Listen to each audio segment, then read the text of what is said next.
This is Joe Biden. In early February 2022, Russia was building up their military forces along the border of Ukraine, and Biden decided to impose sanctions in an effort to deter an invasion. Here are members of the Biden administration talking up those sanctions.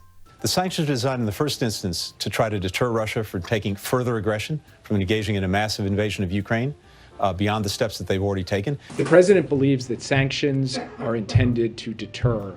The purpose of the sanctions has always been and continues to be deterrence. But let's also recognize the unique nature of the sanctions that we have outlined. These are some of the greatest sanctions, if not the strongest, that we've ever issued. And yet, despite the strongest sanctions ever issued, Russia invaded anyway. Womp womp. So after the invasion officially started, while giving remarks to the press, Biden made a dubious statement. No one expected the sanctions to prevent anything from happening. Oh, really? The president believes that sanctions are intended to deter. This is going to take time, and we have to show resolve so he knows what's coming. And so the people of Russia know what he's brought on them. Does he honestly think that Putin cares about sanctions?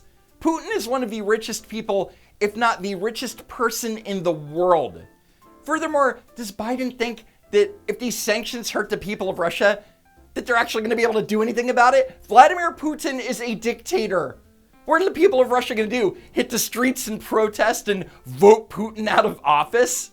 Yeah, good luck with that. And as it turns out, despite all of the tough talk against Putin in Russia, the United States is still purchasing hundreds of thousands of Russian barrels of oil per day. Makes sense to me. What's your problem? But instead of seeing this as an issue, what this actually justifies, in President Biden's view, is the fact that we need to reduce our dependence on foreign oil, on oil in general, and we need to look at other ways of having energy in our country and others. And yet these geniuses completely ignore the reality that in the here and now, the United States and every single country on the planet needs oil to generate electricity, to power most vehicles, to heat our homes. But now, thanks to the Biden-Harris administration, we're again relying on geopolitical adversaries, including Russia, for the bulk of our energy supply. And not only are we putting our national security at risk, but we're essentially funding Russia's military invasion. Great job, idiots! Then, Senator Amy Klobuchar appeared on Fox News Sunday with Harris Faulkner, who played a clip of President Donald Trump at CPAC. Under Bush, Russia invaded Georgia. Under Obama, Russia took Crimea. Under Biden, Russia invaded Ukraine. I stand as the only president of the 21st century on whose watch Russia did not invade another country. Your reaction? I have real trouble with that because I was in Ukraine with Senator McCain and Senator Lindsey Graham, stood on those front lines. But Klobuchar's memory must be a little shaky, because her visit to Ukraine and Georgia with John McCain and Lindsey Graham took place near the end of 2016, weeks before Trump even took office. And I will say, while Donald Trump was president, Russia remained in Crimea. But that invasion took place in 2014 under Barack Obama and has nothing to do with Donald Trump. Kind of hard to stop an invasion after it took place. And there was still, of course, major problems in the Donbass region.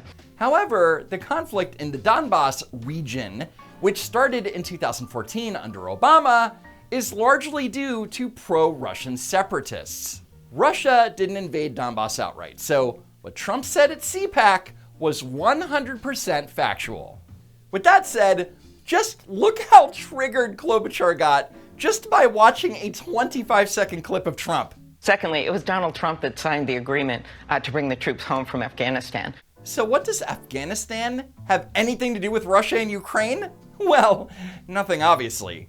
But I should mention that the agreement with the Trump administration made with the Taliban had conditions. And under President Biden's watch, those conditions were not met, and ultimately became one of the largest foreign policy disasters in American history. But, you know, Orange Man bad or something. So, and it is Donald Trump who recently praised Vladimir Putin as being a genius and did the same thing throughout his presidency. So yeah, I have problems with that. But you know what? I don't want to dwell on that right now. Yeah, but even if you're dumb enough to interpret Trump's words as praise, Vladimir Putin did not invade another country while Trump was president. Period. But Amy Klobuchar doesn't want to dwell on that. What I want to dwell on, which I just talked to Secretary Rice, was how we go forward, Democrats and Republicans together. That means standing tall, showing who we support, Ukrainians, your Ukraine my flag. Look out, Vladimir Putin. The senator, who looks like she's on the verge of a panic attack, is wearing a pin. Showing who we support. You hear that, guys? I think she ended the war. God bless you, Senator Klobuchar. And speaking of useless gestures, there's Anna Lynn McCord, an actress who you've probably never heard of before last week, who wrote a poem directed at Vladimir Putin and posted it on Twitter. Dear President Vladimir Putin, I'm so sorry that I was not your mother. What? If I was your mother, the world would have been warm. So much laughter and joy, and nothing would harm. I can't imagine the stain, the soul-stealing pain that the little boy you must have seen and believed, and the formulation of thought quickly taught that you lived in a cruel, unjust world. What a bunch of hippy-dippy nonsense. It's like, oh, if only Hitler was encouraged to do his art, then maybe he wouldn't have grown up to be who he became. But of course, her poem ultimately wasn't about Putin. It was about Anna Lynn McCord, because when BuzzFeed News asked about her reasoning for writing a poem, she reportedly said, "I know how I could easily have moved in the direction of becoming a dictator myself. If certain circumstances of my life were different, were I a little less bent towards healing and more towards vindication, I could have been a darkly powerful person." And speaking of making it all about themselves, check out Joy Behar on ABC's The View. Well, I'm scared of what's going to happen in Western Europe, too. Yeah. You know, you plan a trip, you want to go there. I want to go to Italy for 4 years. I haven't been able to make it because of the pandemic. And now this, you know, it's like, what's going to happen there? Yeah. I mean, sure, people are dying, but, you know, what about my Italian dream vacation? Anyway, 2 days after the invasion of Ukraine began, Biden decided that it would be the perfect opportunity to announce his nominee for the Supreme Court, Judge Ketanji Brown Jackson. I have also been blessed with many dear friends, colleagues, mentors, law clerks. I could not possibly name all of the people to whom I owe great thanks.